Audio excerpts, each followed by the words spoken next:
बिस्मिल्लाहिर्रहमानिर्रहीम। सबसे पहले I would like to thank the organiser of this event, जिन्होंने ये बहुत ही अच्छा इवेंट आज ये हम सबको यहाँ बुलाया।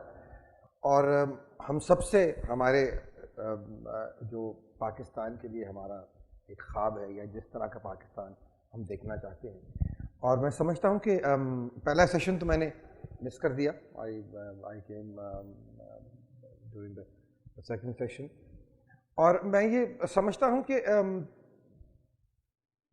जिसने भी जो भी बोला, अदील बोले, बाजी मुसरत बोली, काउंसिल जनरल हैं अमेरिका की, उन्होंने भी बात की, और कोई भी ऐसा कोई शख्स नहीं था जिसने को पाकिस्तान की बेहतरी या एक अच्छा तस्वुर पाकिस्तान का नहीं दिया। तो हो ही नहीं सकता, हम सब पाकिस्तानी हैं और पाकिस्तान की बात हो रही है। मैं सबसे पहले ये कहना चाहूँगा कि जिस पाकिस्तान में मैंने आँख खोली, मेरी अपनी पैदाइश 1951 में हुई।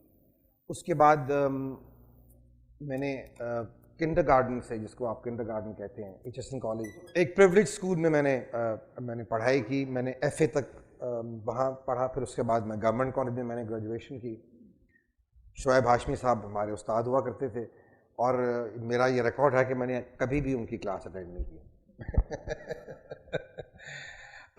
एज अ स्टूडेंट मुझे पढ़ाई से इतना ख़ास कोई लगाव नहीं था, और यही चीज़ें जो आज मुझे बहुत ही मेरे दिल को अजीज़ हैं, जिस तरह गालिब है या इकबाल है या हमारा ये शायरी है या हमारा कल्चर है या हमारी रूट्स हैं, ये उस वक्त शायद इन चीज़ों का इतना इल्म नहीं था। और जैसे जैसे फिर जब मैं मैं briefly I just want to talk about little about myself, कि मुझे क्योंकि मेरे ख़ानदान सियासत में था, मेरे वालिद भी, मेरे दादा भी, मुझे भी सियासत में जाना पड़ा, और मैंने अपनी सियासत शुरू की फ्रॉम द लोकल बॉडीज़। फिर उसके बाद प्रोविंशियल असेंबली, फिर एक वो भी वक्त था कि जब ज़िया-उल-हक की मजलिस शूरा का भी मैं मेंबर रहा, और जिसका मैं आज तक हमेशा मैं अपनी कौम से हमेशा माफ़ी मांगता हूँ कि ये मैंने बहुत बड़ी गलती की।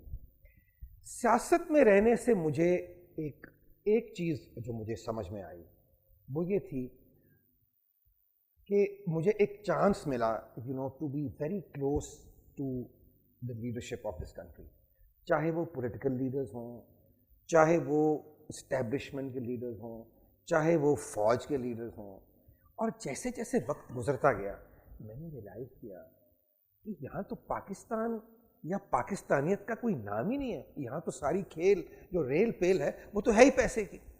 तो मैंने अपने आप से पूछा कि मैं क्या करना चाहता हूँ, क्या मैंने पैसे बनाने हैं? और अगर मैंने पैसे नहीं बनाने तो फिर मैं सियासत में क्या कर रहा हूँ? तो मैंने सियासत को खैर बात कहा।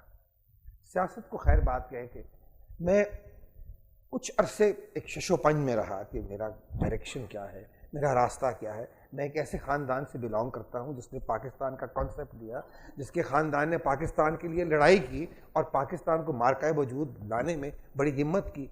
तो मैं क्या कर रहा हूँ, मैं क्या कर सकता हूँ?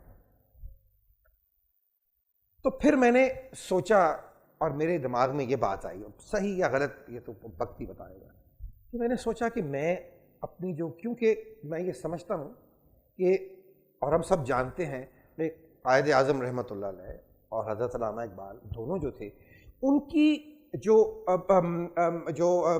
सोच थी, उनकी जो विज़न थी, वो इस मुल्क के नौजवानों के लिए थी।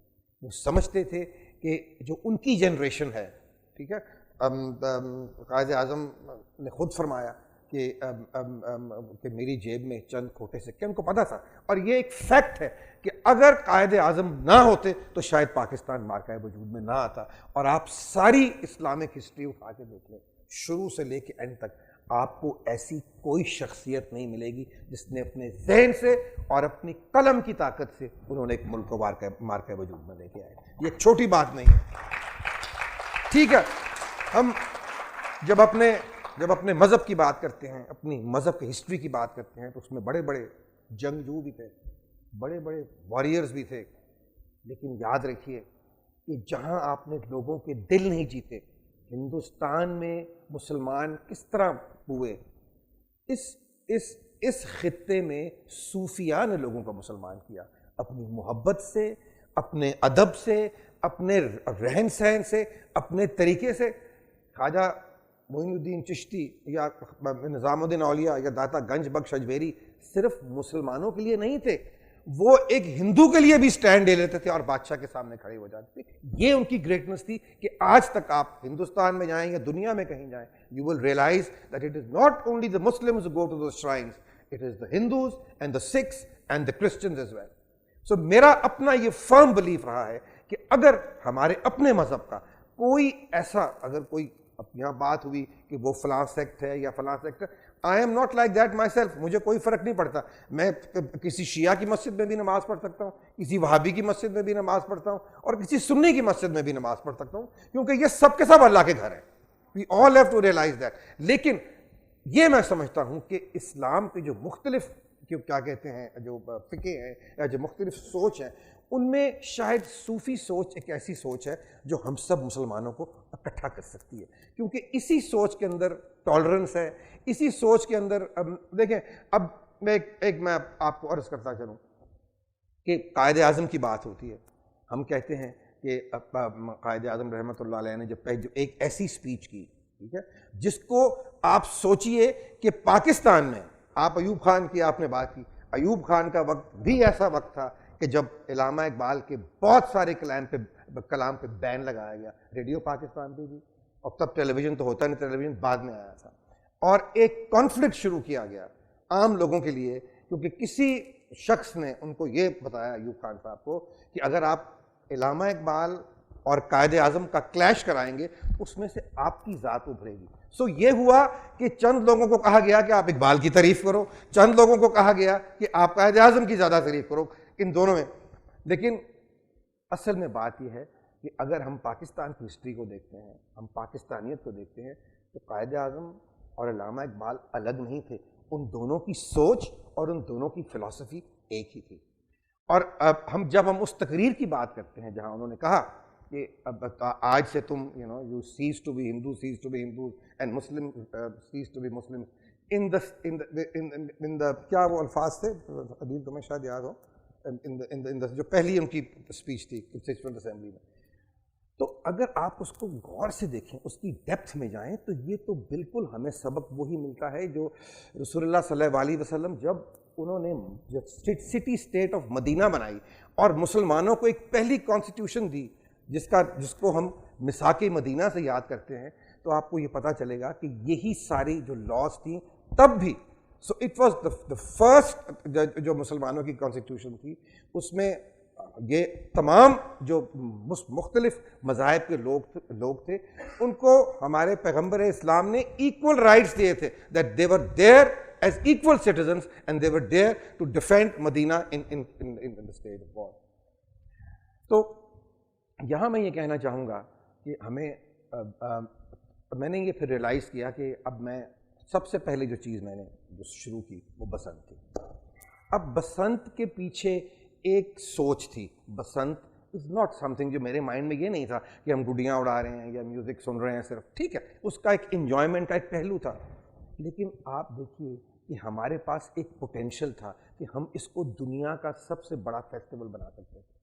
सिर्फ हिंदुस्तान जैसे मुल्क की, जो आपका नेबरिंग कंट्री है, अगर आप उनके वहाँ से टूरिज़्म आने दें तो 2-3 लाख लोग तो सिर्फ आपके वहीं से आ जाएंगे। अगर हम थोड़ी सी हिम्मत करते, या हमारी पंजाब की हुकूमत या जो हमारे हुक्मरान थे उनको थोड़ी सी अकल होती, या जिस तरह आपने कहा, बिल्कुल सही कहा, कि उनको थोड़ी सी अकल होती, तो ये इस पे हम जो कशकोल लेके जगह जगह कभी किसी के पास जाते हैं पैसे मांगने के लिए, कभी किसी के पास पैसे मांगने के लिए जाते हैं ना, हमें कोई इज्जत रही ना कोई गैरत रही, तो हम क्यों नहीं, जब हमारे पास अपनी अपॉर्चुनिटीज़ हैं कि हम अपने लिए कुछ क्रिएट कर सकते हैं जिससे हम और वो एक इंडस्ट्री, बसंत एक इंडस्ट्री बनती जा रही थी, उसके इर्द गिर्द एक पूरा एक बिजनेस शुरू हो गया था कि जितनी आप इवेंट मैनेजमेंट कंपनीज आप देखते हैं, ये पहले कभी नहीं थी। This whole thing started with Basant, और अराउंड, अच्छा फिर उस पर यह अटैक हुआ कि जी ये गैर इस्लामी है। एक बड़ी सिंपल लॉजिक की बात है, मैंने हमेशा कहा, मैंने कहा इल्लामा इकबाल भी बसंत मनाया करते थे, अगर वो किसी से कोई कम मुसलमान तो नहीं थे, अगर इसमें कोई गैर इस्लामी चीज़ होती तो वो क्यों मनाते। और ये हिस्टोरिकल फैक्ट है कि आज भी अगर आप दिल्ली जाएं तो दिल्ली में आप देखेंगे कि जो बसंत की सेरेमनी है, क्योंकि बसंत बेसिकली एक त्यौहार है which is the coming of spring. और ये मैं यहाँ अर्ज करता चलूँ कि जब सूफिया यहाँ जब इस्लाम लेके आए, ठीक है, 90% यहाँ लोग हिंदुस्तान में सूफिया के हाथों मुसलमान हुए। आप स्पेन में देख लें, स्पेन में आज कोई इस्लाम का नाम नहीं है, क्योंकि वहाँ कोई सूफी नहीं गया। वहाँ तलवार के जोर पे इस्लाम आया था, 500 साल हुकूमत करने के बावजूद भी वहाँ कोई मुसलमान नहीं गया। तो जहाँ लोगों के आपने दिल जीते, वहाँ यू स्टेड देयर। तो ये मैं कहना चाहूँगा कि ये जो सूफिया थे, उनकी बड़ा सिंपल उनकी लॉजिक थी। जो चीज़ हमारे मज़हब के साथ क्लैश नहीं करती थी, उन्होंने कहा ठीक है, मैं हिंदू था, मैं मुसलमान हो गया, मैं अपने सूफ़ी के पास गया, मैंने उनसे पूछा कि जी मैं मेहंदी कर सकता हूँ, तो मुझे बताएं कि मेहंदी की जो रस्म है ये कोई मुसलमानों की रस्म तो नहीं है, ये तो शुरू से चलती आ रही है। आप आप वहाँ ईरान में जाके देखिए, ईरान में जो उनकी नौरोज़ की जो फेस्टिवल है, it has got nothing to do with Islam, लेकिन क्योंकि उनके कल्चर का हिस्सा है और उनके मज़हब के साथ क्लैश नहीं करती, इसलिए उस चीज़ को उन्होंने कैरी ऑन किया। और हमारा भी यही तरीक़ाकार था कि जो चीज़ हमारे मज़हब के साथ जो क्लैश करती थी वॉज रिजेक्टेड, और जो चीज़ हमारे मज़हब के साथ क्लैश नहीं करती थी उसको हमने एक्सेप्ट किया। हमारा बसंत के साथ जो भी हुआ या जो भी होगा, मतलब मैं क्या कह सकता हूँ कि एक 2000 साल पुराना, 3000 साल पुराना फेस्टिवल जो है वो हमने ख़त्म कर दिया।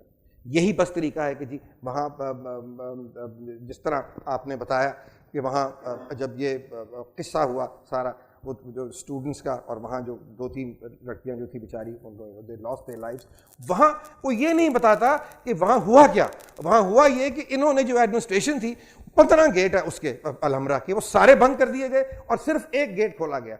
और उस वक्त ये वहाँ अफवाह फैलाई गई कि जी यहाँ बॉम्ब एक्सप्लोड होने लगा। तो आप सोचिए कि 5000 जो बच्चे बच्चियाँ थे वहाँ, वो एक गेट की तरफ जब लपके, तो जाहिर बात है। तो इसका मतलब है कि दिस व्हाटएवर हैपेंड, ये एक एडमिनिस्ट्रेशन का कसूर था, और उनकी बजाय आप इस तरफ आ रहे। बहरहाल, तो मैं यहाँ ये कहना चाहूँगा कि पाकिस्तान सबसे पहले, मैं ये समझता हूँ कि मैंने अपने ज़िम्मे जो चीज़ ली है वो ये ली है कि आपकी जो जनरेशन है, जो यंग जनरेशन है, उसको रूशनास कराया जाए कि पाकिस्तान क्यों मार्का वजूद में आया, क्या वजूहात थी, क्या हालात थे, किस वजह से पाकिस्तान मार्का वजूद में आया। तो ये एक तवील एक हिस्ट्री है। मैं समझता हूँ कि अगर पाकिस्तान की जो पहली ईंट अगर किसी ने रखी तो वो सर सैयद अहमद ख़ान साहब ने रखी। उन्होंने एक यूनिवर्सिटी बनाई, उन्होंने जो मुसलमान उस वक्त जब 1857 के बाद जब ये हुआ कि मुसलमान बहुत ज़ेर ताब थे, और जो हिंदू थे उन्होंने they made peace with the British, और वो आगे निकल गए, उनको जॉब्स भी मिली, उनको उन्होंने कारोबार भी किए, और मुसलमान बिल्कुल पीछे से पीछे। अब मुसलमानों की कोई लीडरशिप नहीं थी हिंदुस्तान के अंदर। जो हमारे जो उलमा थे वो देखते थे अपना जो खलीफा था तुर्की का, उसकी तरफ। जब जो तुर्की का खलीफा था वो भी ख़त्म हो गया, तो बड़ी हालात इस तरह के थे कि 2 मूवमेंट्स चली यहाँ। एक खिलाफत मूवमेंट थी, एक और मूवमेंट थी, रिलीजियस मूवमेंट थी दोनों, और दोनों ही जो मूवमेंट थी वो फेल कर गई, ठीक है। और उसका कोई क्या कहते हैं, कोई एंड उसका ना निकला। फिर अल्लामा इकबाल का वक्त आया, वो दौर आया कि जब वो एक नई सोच लेके आए, और पाकिस्तान जो था, पाकिस्तान एक एक्सपेरिमेंट था। पाकिस्तान में वो इकबाल, वो पाकिस्तान, आप ख्वाब की बात करते हैं तो मैं फिर उस ख्वाब की बात करता हूँ कि जो ख्वाब इकबाल ने देखा, जो ख्वाब कायद आज़म ने देखा पाकिस्तान का, वो पाकिस्तान जो था उसमें बेसिकली वो बिलीव करते थे कि हमें क्या कहते हैं, जब उन्होंने रियलाइज़ किया कि जो हिंदू और मुसलमान हैं ये नहीं इकट्ठे रह सकते। यहाँ ये भी बड़ी बहस चलती है कि जी जो 2 नेशन थ्योरी थी वो कहाँ से आई। ये 2 नेशन थ्योरी ना इकबाल ने दी और ना ये 2 नेशन थ्योरी कायद आज़म ने दी। ये 2 नेशन थ्योरी तभी शुरू हुई कि जब अंग्रेज़ों ने हुकूमत शुरू की यहाँ हिंदुस्तान में। उन्होंने खुद ही रियलाइज़ किया कि ये दोनों these two are different nations, ये इनके साथ इकट्ठे होकर बात नहीं हो सकती। सबसे पुरानी जो मैं इसमें जाना चाहूँगा कि सबसे पहले जब हिंदू मुस्लिम राइट्स हुए थे तो वो कोई अंग्रेज़ों के आने के बाद नहीं हुए थे। औरंगज़ेब की वफ़ात के चंद साल बाद ही बनारस में राइट्स हुए थे और बहुत ही ज़्यादा खूनी राइट्स हुए थे और हज़ारों लोग जो थे उसमें कत्ल हुए थे। तो मैंने ये फ़ैसला किया कि अब मेरे पास कोई और सिलसिला नहीं था, तो मैंने ये फ़ैसला किया कि मीडिया के थ्रू, क्योंकि मैं समझता हूँ कि म्यूज़िक भी एक ऐसी चीज़ है कि अब अगर आप देखें तो कव्वाली जो थी वो सूफिया ने डेवलप की, हज़रत मीर खुसरो ने उसको डेवलप किया और उसका फ़ायदा ये हुआ कि उन्होंने रियलाइज़ किया कि ये जो यहाँ के रहने वाले लोग हैं, म्यूज़िक इनकी जो ज़िंदगी है, इनका मज़हब है, उसका एक बहुत बड़ा हिस्सा है। तो उन्होंने ये फ़ैसला किया कि म्यूज़िक का कोई हमारे मज़हब के साथ कोई क्लैश नहीं है, तो उन्होंने कव्वाली को इन्वेंट किया और आप सोच नहीं सकते कि बहुत सारे जो लोग मुसलमान हुए सिर्फ इसके ज़रिए हुए। वो जो कलाम उन्होंने और जो अल्लाह और रसूल की शान में जो कलाम लिखे उससे इंस्पायर हो गए तो लोग इस तरफ भी आए। ये भी एक बहुत बड़ा फैक्टर है। तो मैंने ये सोचा कि क्यों ना म्यूज़िक को यूज़ किया जाए, क्यों ना उस हिस्ट्री को यूज़ किया जाए, क्यों ना उस चीज़ को यूज़ करके तो मीडिया के थ्रू जो मैं कर सकूँ। इसलिए मैंने एक प्रोग्राम शुरू किया जो आप आई एम श्योर कुछ लोग जो टेलीविज़न देखते होंगे, हेरिटेज रिवाइव विरसा। उसमें जो भी हमारे जो फोक है, हमारा जो सूफ़ी कलाम है, इकबाल हैं, गालिब हैं, उन सब को फिर दोबारा नए चेहरों के साथ, नई कॉम्पोजिशंस के साथ आपके सामने पेश करना और आपके ख़ासतौर पर नौजवानों के लिए। तो उस वक्त मैंने स्टार्ट में एक वीडियो बनाई थी जिसका उन्मान था जिना द लिबरेटर। तो सबसे पहले मैं आपको वो दिखाना चाहूँगा। Hindu India and Muslim India must be separated because the two nations are entirely distinct and different. यूं दी हमें आजादी के दुनिया हुई हैरान, ऐ कायदे आज़म तेरा एहसान है एहसान। यूं दी हमें आजादी के दुनिया हुई हैरान, ऐ कायदे आज़म तेरा एहसान है एहसान। हर सिमत मुसलमानों पे छाई थी तबाही, मुल्क अपना था और गैरों के हाथों में थी शाही। ऐसे में उठा दीन मोहम्मद का सिपाही और नाराए तकबीर से दी तूने गवाही। इस्लाम का झंडा लिए आया सर मैदान, ऐ कायदे आज़म तेरा एहसान है एहसान। तेरा एहसान है, तेरा एहसान, तेरा एहसान है, तेरा एहसान। देखा था जो इकबाल ने एक ख्वाब सुहाना, उस ख्वाब को एक रोज हकीकत है बनाना। ये सोचा जो तूने तो हंसा तुझ पे ज़माना, हर चाल पे चाहा तुझे दुश्मन ने हराना। मारा वो तूने दाव के दुश्मन भी गए मान, ऐ कायदे आज़म तेरा एहसान है एहसान। तेरा एहसान है, तेरा एहसान, तेरा एहसान है, तेरा एहसान। लड़ने का दुश्मनों से अजब ढंग निकाला, ना तोप ना बंदूक ना तलवार ना ढाला।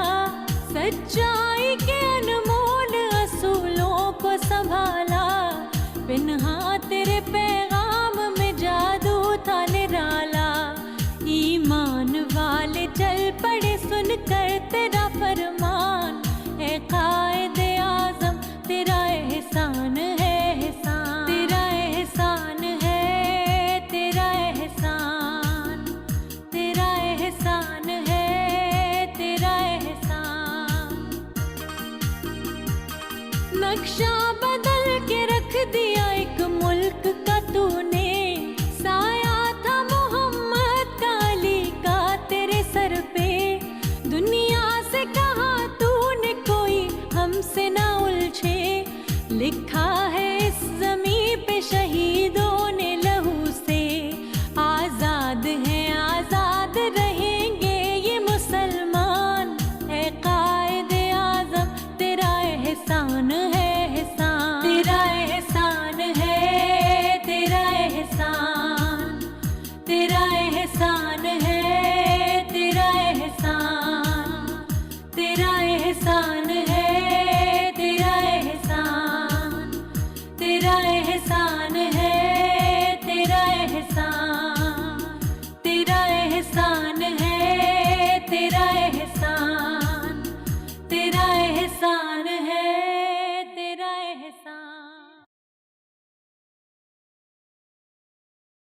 Hindu India and Muslim India must be separated because the two nations are entirely distinct and different. यूं दी हमें आजादी के दुनिया हुई हैरान, ए कायदे आजम तेरा एहसान है एहसान। यूं दी हमें आजादी के दुनिया हुई हैरान, ए कायदे आजम तेरा एहसान है एहसान। हर सिमत मुसलमानों पे छाई थी तबाही, मुल्क अपना था और गैरों के हाथों में थी शाही। ऐसे में उठा दीन मोहम्मद का सिपाही, और नाराए तकबीर से दी तूने गवाही। इस्लाम का झंडा लिए आया सरे मैदान, ए कायदे आजम तेरा एहसान है एहसान। तेरा एहसान है तेरा एहसान, तेरा एहसान है तेरा एहसान। देखा था जो इकबाल ने एक ख्वाब सुहाना, उस ख्वाब को एक रोज हकीकत है बनाना। ये सोचा जो तूने तो हंसा तुझ पे जमाना, हर चाल पे चाहा तुझे दुश्मन ने हराना। मारा वो तूने दाव के दुश्मन भी गए मान, ए कायदे आजम तेरा एहसान है एहसान। तेरा एहसान है तेरा एहसान, तेरा एहसान है तेरा एहसान। लड़ने का दुश्मनों से अजब ढंग निकाला, ना तोप ना बंदूक ना तलवार ना ढाला। सच्चाई के अनमोल असूलों को संभाला, पिन्हा तेरे पैगाम में जादू था निराला। ईमान वाले चल पड़े सुनकर तेरा फरमान, ए कायदे आजम तेरा एहसान है एहसान। तेरा एहसान है तेरा एहसान, तेरा एहसान है तेरा एहसान। नक्शा बदल के रख दिया एक मुल्क का तूने, साया था मोहम्मद का अली का तेरे सर पे। दुनिया से कहा तूने कोई हमसे ना उलझे, लिखा है इस ज़मीं पे शहीदों ने लहू से। आज़ाद हैं आज़ाद रहेंगे ये मुसलमान, ए कायदे आज़म तेरा एहसान है एहसान। तेरा एहसान है तेरा एहसान, तेरा एहसान है तेरा एहसान। तेरा एहसान है तेरा एहसान, तेरा एहसान है तेरा एहसान। तेरा एहसान है तेरा एहसान, तेरा एहसान है तेरा एहसान।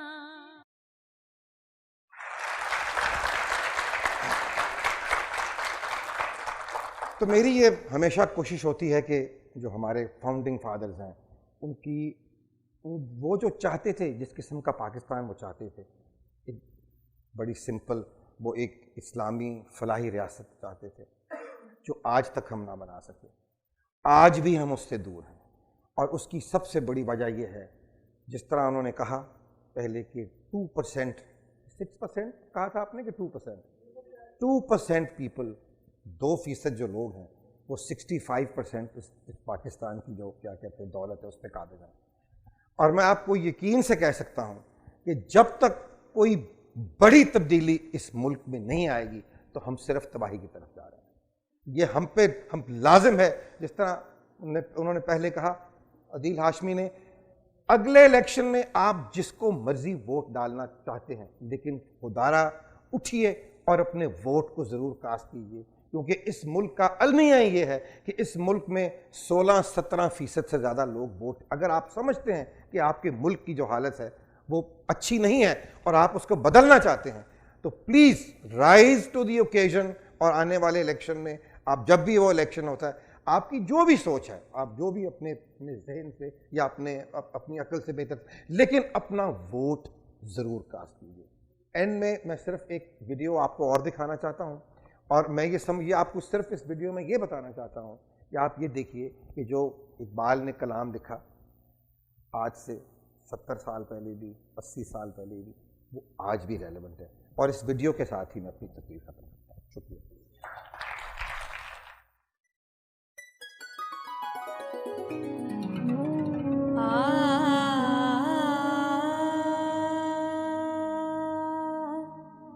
एक फक्र सिखाता है सयाद को नखचीरी, एक फक्र से खुलते हैं असरार जहांगीरी, एक फक्र से कौमों में मिस्कीनियों दिलगिरी, एक फक्र से मट्टी में खासियत इक्सीरी, एक फक्र है शबीरी, इस फक्र में है मीरी, मेरा से मुसलमानी सरमाया शबीरी।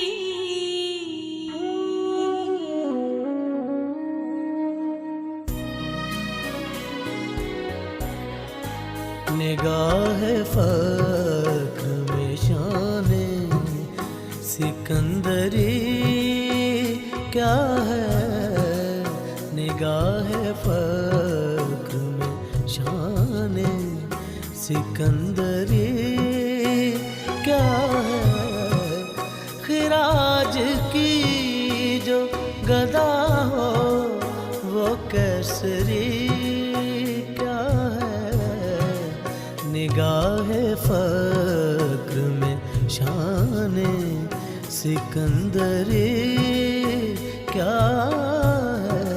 खुदा से तुझको उम्मीदें, खुदा से नौमीदी,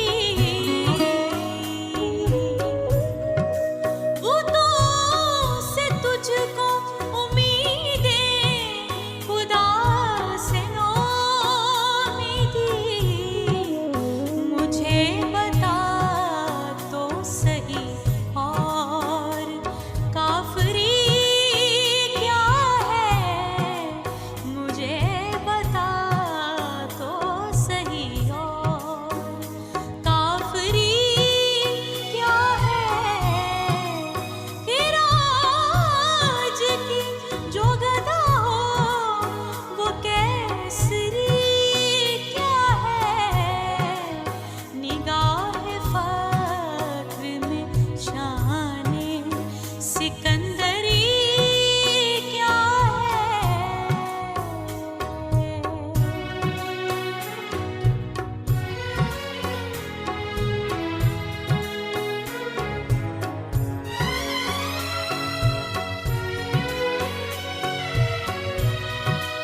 फलक ने उनको अता की है ख्वाजगी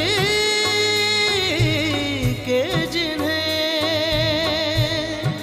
फलक ने उनको अता की है ख्वाजगी के जिन्हें, फलक ने उनको अता की है ख्वाजगी के जिन्हें, खबर नहीं रवशे बंदा परवरी क्या है, खिराज की जो गदा हो वो कैसरी क्या है, निगाह फक्र में शाने सिकंदरी क्या है। फकत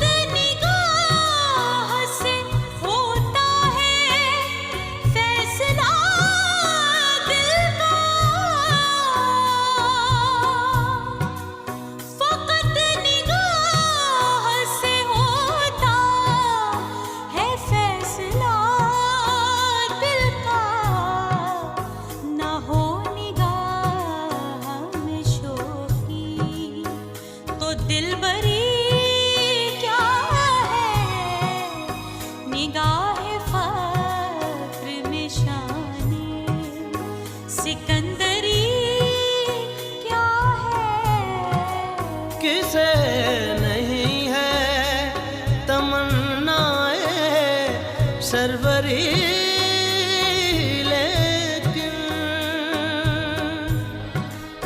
किसे नहीं है तमन्नाए सरवरी, लेकिन किसे नहीं है तमन्ना सरवरी, लेकिन खुदी की मौत हो जिसमें वो सरवरी क्या है, खिराज की जो गदा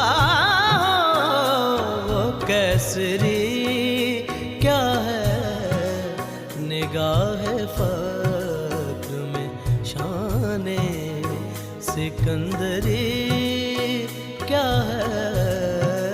उषा गई है जहाँ को कलंदरी मेरी,